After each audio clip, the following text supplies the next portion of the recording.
Sa atong tubag sa Salmo niingon ta, sa matarong akong ipakita ang makaluluwas nga gahom sa Dios.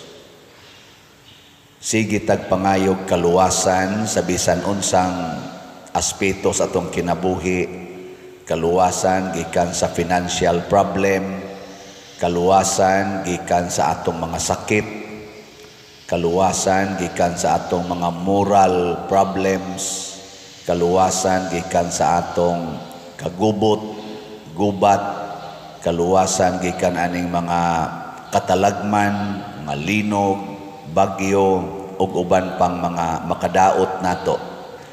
Kaluwasan gikan aning atong utang nga dagko kaayo, nasyonal, lokal ug personal nga utang, nag-abot ng daan ug bag-o. Kaluwasan gikan aning atong drugas, kaluwasan gikan aning korupsyon, kaluwasan gikan aning mga smuggling ug uban pa. Lingiyay mong tupad, ing napila ka buok kaluwasan imong gipangandoy. Ano ba? Mutanan. Ang uban, kaluwasan gikan sa ilang bana, nang hangyo sila nga Ginoo, mamatay na untain taon kay purting kapuya na gyud sa kong kinabuhi. Ano? Nasay uban ngandoy sang maluwas gikan sa iyang asawa kay purtig yung yaw-yawana. Ana. Nya bisag unsa na lay atong gibuhat, kaluwasan gikas mga kasakit, na ay divorce, na ay abortion, na ay same-sex union, aron maluwas ko aning akong dili kayo normal nga pagbati, ako ning buhaton. Nya himuan na to og mga balaod usahay, aron lang kita maluwas. Mga igsoon, usa ra gyud kondisyon nga ang tinuod nga kaluwasan magikan gyud sa Ginoo. Kinahanglan gyud magpuyo tag matarong nga kinabuhi. Lingay mong tupad ina matarong ka. Tarong. Nya dili ka nang matarong sa mata las tao. Kanang matarong gyud ta sa matas Ginoo. Usahay ang matarong sa matas Ginoo, buangon sa mata sa tao. Katanawa si Kristo, matarong man ni siya. Pero sa mata sa mga Hudiyo atong panahona ug sa mga pari ug sa mga hari, buangon siya, mo nang gilansang sa krus. Pero wa magsapayan si Kristo kay nga naman siguro man siya nga matarong siya sa matas Ginoo. Ana. Kinsa ninyo dinhi ang mo claim nga ako, Father, sa matas Ginoo matarong gyud ko, taas ang kamot. Maayo. Pero daghan kay tagpaningkamot aron daygon sa mga tao, labi na ang ato mga politicians karon nga nang-apply for election. Portigyod nilang paningkamot aron daygon sa mga tao, kanagong ilang mga tarpulin diha. Ninduta gid nilang mga ngisi, tagsara kaayo ang nagkusmod. Pero naipipilaan na nila diha og di man kadaghanan, kasagaran og mulingkod nagmakadaog, galabi ang kusmod kaysa pahiyong. Labi naglinya na ang mangayo, astilan, kusmod na. Pero sa karon, ila jung ipakita nga kuang sila. Maayog kaayo, ambot sa matas Ginoo og maayo baka sila.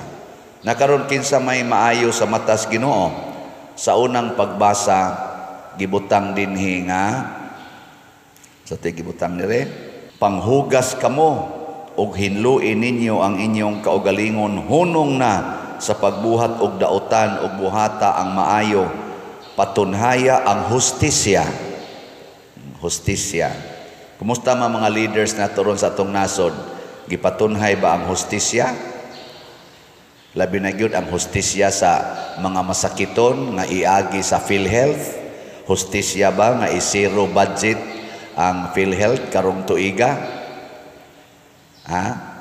Hustisya ba nga kuhaon ang extra nga kwarta kunuhay sa PhilHealth aron ibutang ngadto sa mga project sa infrastructure, paghimo og mga taytayan, karsada.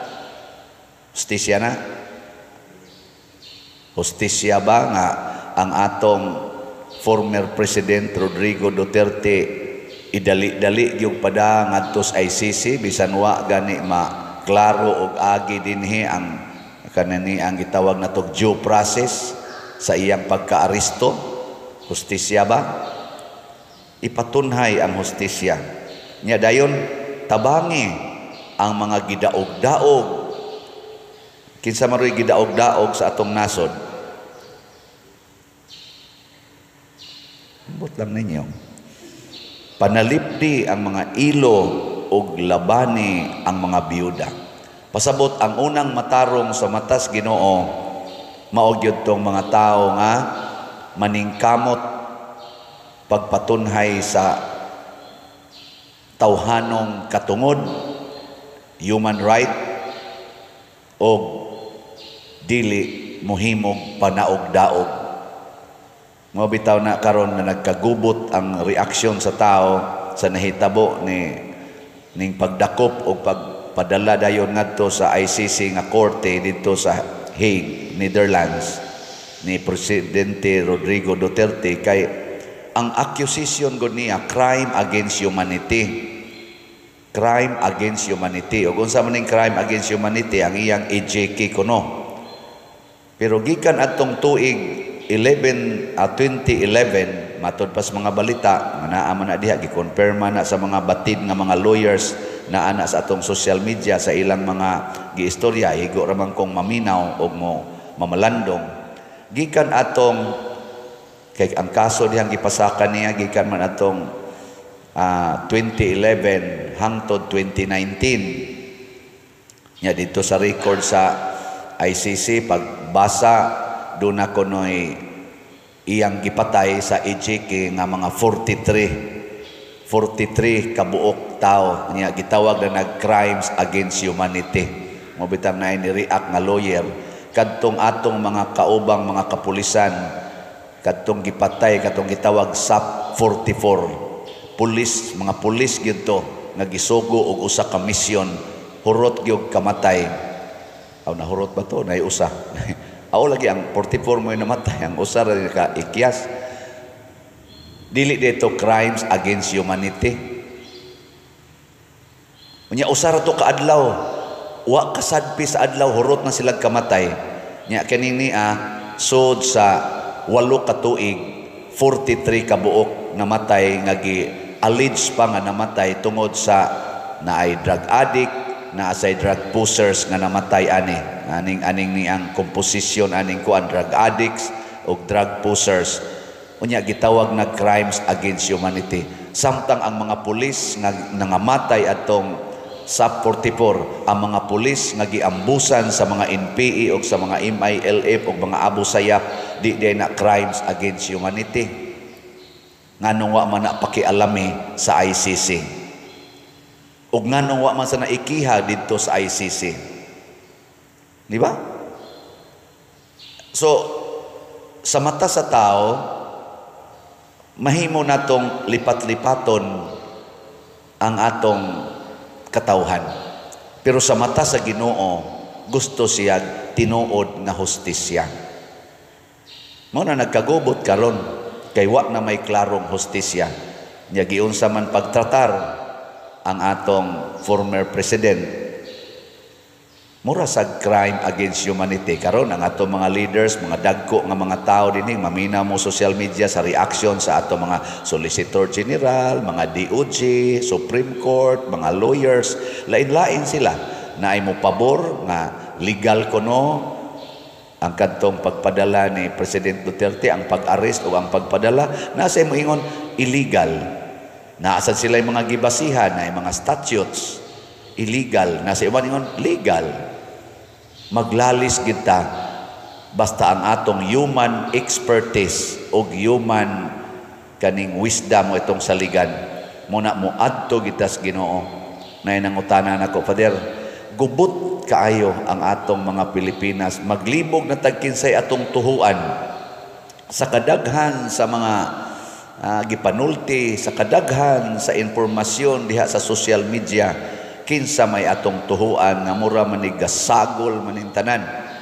Ako day silang giingnan, usa ra gi atong guide, light and wisdom ang pulong sa Ginoo, di gina mausab. Kining gisulti aning tawhana pananglitan ang gisulti diri sa habig sa atong administrasyon ni Bongbong Marcos, kanang gipangsulti sa pabor ngadto iyang gibuhat aning pagpadala ni President Duterte pananglitan ngadto sa ICC. Nahasibo ba sa giingon diri ipa, tunhay ang hustisya, panalipdi ang mga dinaog-daog, panalipdi ang mga ilo og byuda, pasabot ang labing ubos. Ni igo ba diha or ni supak? Ni supak gani sayop na nga maong prinsipyo. O kinsa tong niingon ang balaod nato ingnon ani pagpatuman, inig aresto nimo sa tao, matud pa labi na gyud og sundo nato ang ICC nga procedural kaning arrest, iatubang usa sa competent judicial authority nga human i-check kung na-exercise ba ang tanan niyang rights dinhi sa atong arresting state. Unya, humandayon, tagai siya higayon nga makahimo pag petisyon sa iyang katungod, sa iyang gustong mahitabo. Ngadto sa, muapil siya against sa warrant of arrest. Una pa, ipadala ngadto sa ICC. Nakahatag ba na og tabang sa tao nga giaresto? Kay kani manggong tao nga i-arrest, bisag unsa pay imong posisyon, mahimo gyud kang nothing in the eyes of the law. Bisag unsa pay posisyon nimo kalibutan sama ni President Duterte, presidente siya, pero pag-arrest na niya, mura na siya og ilo, mura siya og orphan, mura sa siya byuda or widow, nga wa na gid siya ay gahom. Mura bagtangta, i-arrest na gani ka, mura ka gitangtangan og gahom. Hasta gani ang iyang anak nga si Vice President Sara Duterte, nawa sa dang iyang gahom isip Vice President and lawyer. Ni-claim pa gani siya nga siya maoy usa sa counsel lawyer sa iyang amahan nga gi-arrest. Ang iyasang amahan ditong gi-arrest, iyasang gi-declare, my lawyer is my daughter, so I want to see her. Wa gyud paminawa ni General Torre. Ang gamhanan kay ato si General Torre adtong gutlua. Mo na kay gi-arrest man, under arrest man. Pero kumusta man ang atong pagtratar sa mga gi-arrest? Kusog kay taana ng atong human right, moingon dayon, bisan pag drug addict na, bisan pag drug pusher na, bisan pag naaktuhan na nimo diha nga nagsuyop, iagig yung due process, because no person shall be deprived of his or her human right according to our Philippine Constitution. No person shall be deprived of that basic human right. Muna, pero naa sila yung mga rason, pero arita mo balik sa pulong sa Ginoo. Diri sa atong ebanghelyo, ang lain nga makapahimo natong matarong mao ang pag-alagad. Matod pa ni Kristo, ang labing dako kaninyo kinahanglang mahimo nga inyong sulugoon. Kinsa may nagpakita og alagad nahimong sulugoon sa atong nasod, sa tanang presidente sa atong nasod, mga labing dako sa atong nasod, presidente man nga atong suwayag subay, si President Ferdinand Marcos Sr. Sa iyang 21 years na paghandol sa Pilipinas, nahimo ba siyang sulugoon o hinugo? Mingaw man. Dili sad perfect yun ha. Pero kana bang murag atong mabati ba nga murag nahimo natong tig-alagad yun sa labing ubos. Kamo na lay tubag ana. Ikaduha, ang nagsunod niya si President Cory Aquino. Diyos noon kay ito si Madam Cory. Kumusta man? Na-feel ba nato nga nahimo gid siyang sulugoon sa labing ubos? Ang gasunod niya si President Fidel Ramos. Na-feel ba nato nga siya nahimong sulugoon? Niya dayon si Irap Estrada. Na-feel ba nato nga sulugoon gid siya sa atong nasod adtong iyang panahon nga nag-administer siya? Dayon si President Gloria Macapagal Arroyo. Na-feel ba nato nga sulugoon gid siya? Nya dayon gisundan ni Pinoy, anak ni Anhing Cory. Ato bang nabati nga sulugoon nato? Nagpakasulugoon si Pinoy. Nya gasunod dayon si President Duterte.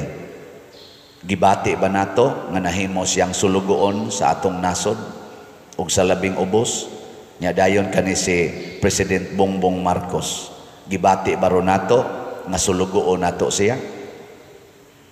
O kinsa ning mga nang-apply ro nato para sa midterm elections atong tan-awon gikan sa habig ni President Marcos kanang iyang team o ang habig sad sa kang Duterte o ang ubang mga kandidato nagkalata man sila diha porting daghana atong tan-awon kinsa nila sa ilang track records nga mura og nakita nato nga sulugoon sa katilingban nga ilang gialagaran. Usa sa statement nga ning baniog karog maayo sa social media og sa una pagid na gani mao nay gikutlo gi-challenge sa atong mga leaders nga nagpa-priso ni President Rodrigo Duterte niingon sige karon iya nang patunayan kanang iyang siging panghambog nga ako'y mo take responsibility ninyong mga pulis o military nga nagtuman sa akong sugo. I will take full responsibility. Ako'y ikihan ninyo. Karon ipaatubang na niya. Nausa ba ang baruganan ni President Rodrigo Duterte? Sa dihang hapit na siya isakay sa eroplano, gisultihan niya po niya ang nagtambong dito. Ako ning dawaton. Kay mauna ni ang akong gisaad ninyo mga pulis o mga military. Nagito'y pipila dito ni Hilak. Unya, pag-abot na niya dito na siya sa ICC, nihimo sad siya og announcement dito, message, iya gyapong gibalik, mauna ni ang akong gisaad ninyo mga military o mga pulis. Ang mga pulis nga maoy midakop niya nga wa gyud siya gani tagai og proper exercise of human right, iya lang gyapong giingnan mauna ni. Ako'y manubag, ako'y muatubang sa inyong gibuhat kay gisugo man tamo. Kita nalay mo hukom, mao ba ni ang statement sa tinuod nga nangalagad o mao ba ni ang statement sa pagpakaaron ingnon? Kamo nalay hukom ana. O kinsa tong mga kandidato karon nga susama niini og batasan, kita say hukom, ako ba ning butaran o ako ba ning isalikway? Mga igsuon, usa nato ka desisyon maghatag og destinasyon. Ang atong desisyon karon mo'y mahimong destinasyon sa atong kaugmaon. Hunahunahon nato kanunay ang Pilipinas. Ang aktual karong nahitabo nato nag-ilaid ta sa tumang kalisod o kalisdanan. Maghimo tag desisyon nga atong ituboy ang mga kandidato nga kamaong mualagad sa katawhan. Dili kanang nganray nindot pero ang binuhatan way nahot. Bulsara ang dato pero ang buhat kabos kaayo. Way hapit makita. Magbantay taniana og mangayo taglamdag sa Espiritu Santo. Sige lingya imong tupad. Ingna pila na slot imong napalit. Ingnan ko no. Kay mao man ni ang atong pagpangalagad, basiga sige na lang kag butang og kwarta diha sa imong pitaka o sa imong bulsa, pero wa gyud ka kahuna-huna nga ni aday slot nga tag 100 pesos na atong gibaligya, nasay 500 pesos. Nagbutang na kag mga thousands, usahay millions diha sa imong bulsa, sige kag paminaw aning akong misa, pero wa day ka mohatag bisan na lag 700, kay ang total aning atong tulo ka slots 700 pesos raman, wa jud ka ka-share og 700. Sige kag challenge nga ikaw gyud mahimong number 1 nga profitable person sa dako jud kag challenge ba nga i-challenge nato nga makuha gining atong target, pero wa gani ka ni dawat sa atong challenge nga 11,200 ra gid na, no? Una, congratulations sa nangalagad sa simbahan, ginamit inyong kwarta o nihatag aning atong slots. Sa mata sa Ginoo, kamo maoy labing taas. Kay matod pa niya diri sa atong ebanghelyo, ang labing og ipaubos ang magpataas sa iyang kaugalingon, og ang magpaubos ipataas.